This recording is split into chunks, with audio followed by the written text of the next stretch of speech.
Good afternoon, everyone.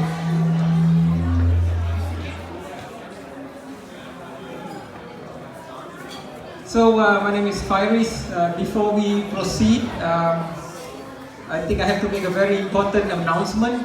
Yeah? In light of some video showing up in Malaysia that's caused some controversy, in case any of you are taking a video of me, please make sure it's very clear, very accurate that it is me in the video. Yeah? And please note that this is a solo act. Yeah? There's no one else involved. So I think let's make that one clear. And actually, I was supposed to be doing a silat performance. Last year, I did a silat performance, and then people were asking, "No, Faris, do it again this year." The problem is, yesterday I did some rehearsal, and this morning also I did a rehearsal of the silat. It didn't look good at all. It was too slow. Everything was in slow motion. And I promised silat, but I don't want to show you Tai Chi, so that's why I decided now it's not going to be silat. And they say the stand-up, this is not a typical stand-up costume, this is not stand-up uniform, but hence I would like to share with you something regarding silat, what you might know. Last year it was quite good. I think some of you will say, yeah, that's interesting silat that we saw. And what I realized, some of the parents, some of the adults last year actually followed what I actually showed them on the silat. Yeah? So I just do a quick demo, so you can like this. So some of the parents did use that technique back when they were back home together. So for example, the wives were telling their husband, darling, I want to buy a new car. And then the husband said, no. So that was good. And then I don't think that was supposed to be used like that. And what actually happened then at night, Sunday, then the husband started to say to the wife, darling, I think it's time we can head back to the room now. And then the wife said, no, it's time for you to clean up the dishwasher. So, that's not the intention of the silat. Yeah? The silat is more of a self-defense. So I learned from it when I was young, mainly because I didn't have any other skill. So I decided now I needed some skill to actually be good at, and then it was actually silat. And the thing that, one of the things why we do silat is kind of like it makes us feel like superheroes. It's a skill. Yeah? It's not any normal human being has. And that's at the point where, as Malaysians, when we grew up, there were not too many superheroes when we were young. Like in the US, you got Iron Man and Superman and Batman and all those superheroes. And then basically, even in Japan, they have. Anyone here from Japan? I think Haruni, you're from Japan, right? Yeah. Can you name me a superhero from Japan? Doraemon. Come on, man, that's your superhero, that's not ours. Ultraman, yeah, that's like real superhero. And in Malaysia, I will share with you some of the superheroes we have growing up, and they are not really that good, but I will share anyway. That's what we have. This is not a joke, this is real. Our superheroes is called Kluang Man. Yeah? In English, you would translate that to Batman. But this is not even a real bat, it's just a fruit bat, a bit more mild, a bit more nicer version of it. And we also have a Batman and Robin in Malaysia. We have what we call a Tiong Man. I mean, I don't know how you translate that in English. I've never found out what a Tiong actually means, but it's basically, it doesn't even look like a superhero. I mean, it's just wearing a normal shirt and khaki pants. That's the best our Malaysian superheroes can have. But yeah, this is what we grew up with. And this guy doesn't have any superhero skills. It's just a guy with a costume. Yeah, that's about it. And then we did get a bit more advanced in Malaysia. We moved on from Kluang Man. Yeah, Cicak Man. That's a Malaysian superhero.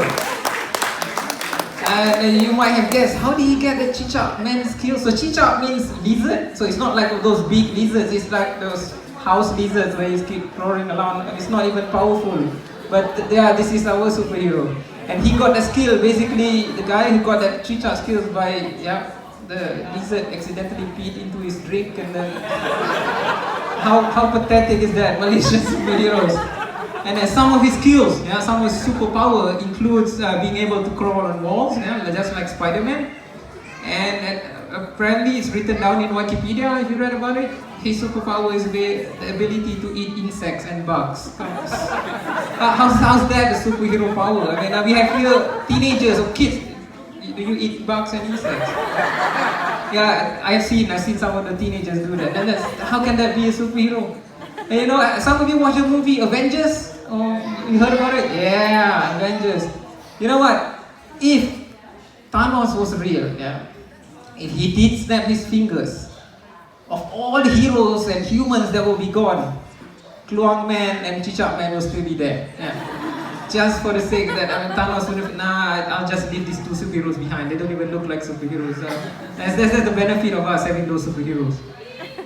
Now, moving on from the topic, what I would also share then with you is regarding Ramadan and also Hari Raya. Yeah, give you some more details from me growing up with this.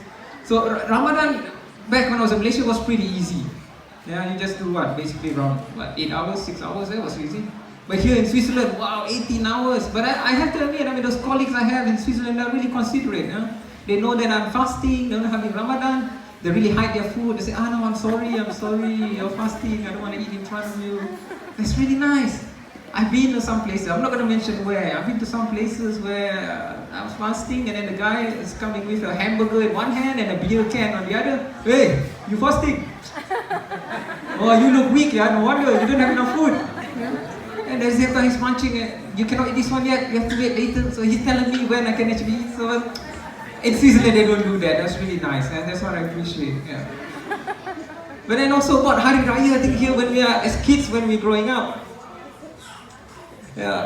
one of the few things that we're so interested about Hari Raya is what some of you may know, we give money to each other, mainly for the kids, not the adults. You guys work. So we give money to the kids, and they expect that money, they know they have that money. So as young kids, when we are planning out the Hari Raya, we figure out among ourselves, okay, which house are we going to go for? We draw out a plan, right? And then we all go to each of those houses and then we come back and report. Look, that house you're going to get 5 ringgit, that house you're going to get 10 ringgit, and this one is only 1 ringgit. Yeah. We only go to those 2 houses, we're not going to go to that one house. So we had all the plans. But I think one thing we should change now, we always give the actual money, in ringgit. I don't think we should do that anymore. Now kids are all with handphones, you should actually give them bitcoins. Everyone has phone now. No, this is not an advertisement, not yet, unless this video goes viral, then I will start to tag Bitcoin. But we should give them Bitcoin, because that's for them, and then basically they don't have to carry the money around with themselves, just basically leave it on the phone.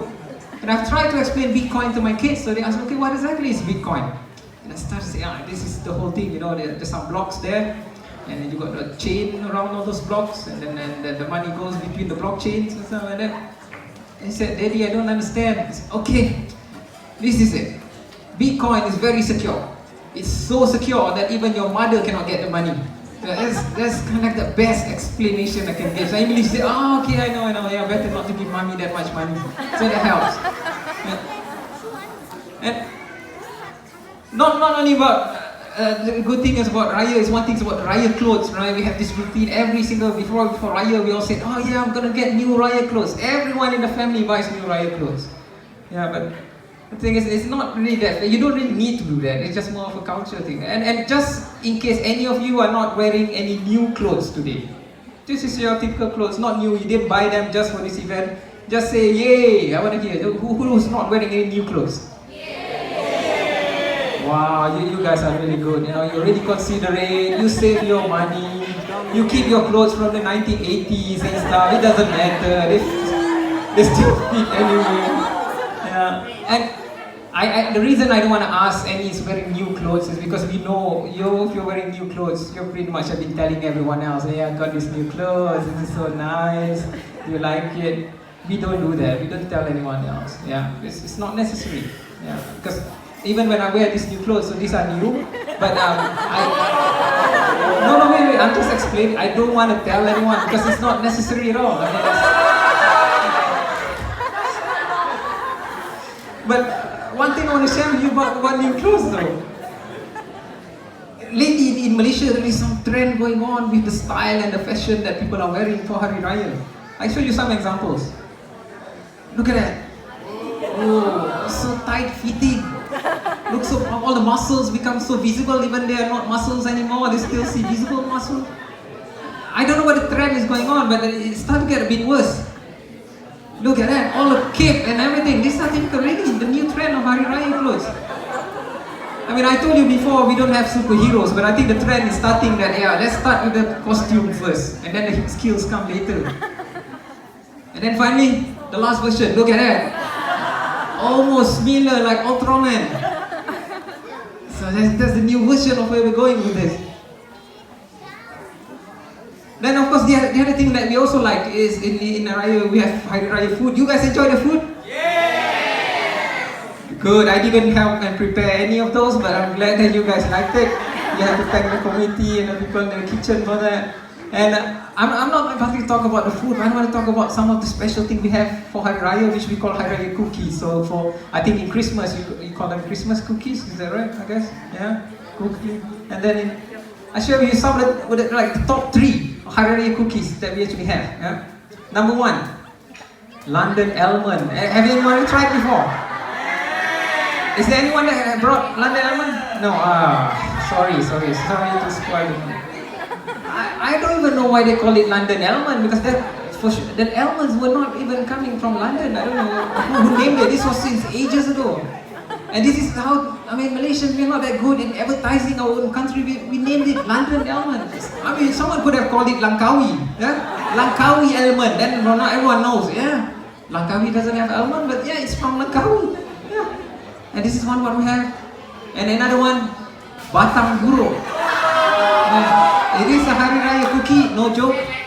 In English, it means ugly stick. In Deutsch, das heißt schlechte Stange.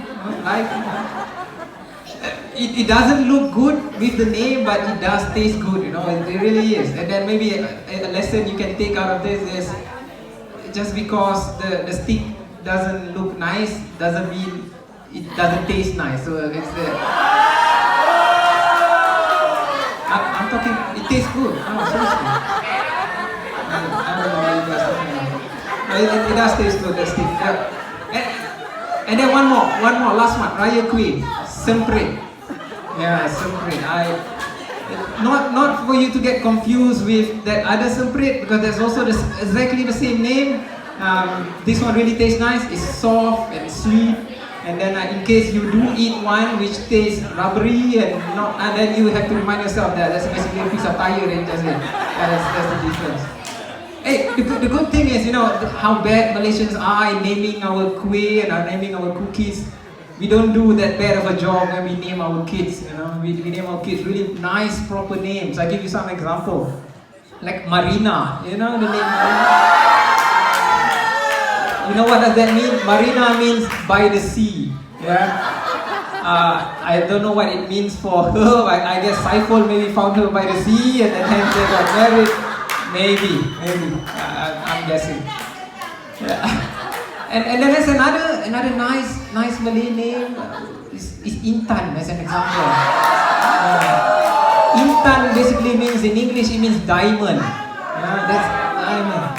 So I believe ever since that when she got married, Ralph had to buy her a diamond, and every year since then, diamond every single year. So there's a nice name, Intan. And there's another name, Azhan. Yeah. You guys may not know what it means. I researched it. It means genius. Okay. I don't know which Azhan you're thinking about, but I'm not sure whether that is genius. But it is. It's either genius or genius. One of those. Yeah, that's about Malaysian names. And but the thing is, all of the things that we had for Hari Raya, you got the food, and then you actually got the Hari Raya money, new clothes. The most important thing out of everything else is the people, right? That's the main thing. You can't have Hari Raya without the people. And here I'm referring to like each one of you that you come over here and join us.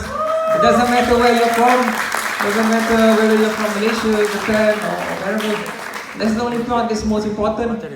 And as much I appreciate all of you, I would also have to say thanks. I need to have a notable mention about our beloved president. So the only reason I made because he also suggested that I do this, hence I need to give it back to him as a thanks. Azan, you're gonna step out for a while. Yeah, I mean, he's something you really have to know. He's this genius. He's such a beloved person. You know, everyone loves him. He's so lovely. you don't have to take my word from it. You don't have to listen to me. You just have to listen to his cat, Benji. I don't know if you've seen his Facebook page. Every time they have a picture with the two of them, there's at least 10 likes. 10 likes every single time, and then 9 of them just from Benji, and 1 was from himself. I don't even know how Benji has a Facebook account. Right? And yeah, he's. But anyway, thanks to Osman, and he's a bit camera shy. But as you've seen him, we thanked him for as being our president. And anyways, that's my talk tonight. Having a great time. Enjoy yourself for the rest of the afternoon. Thank you. Thank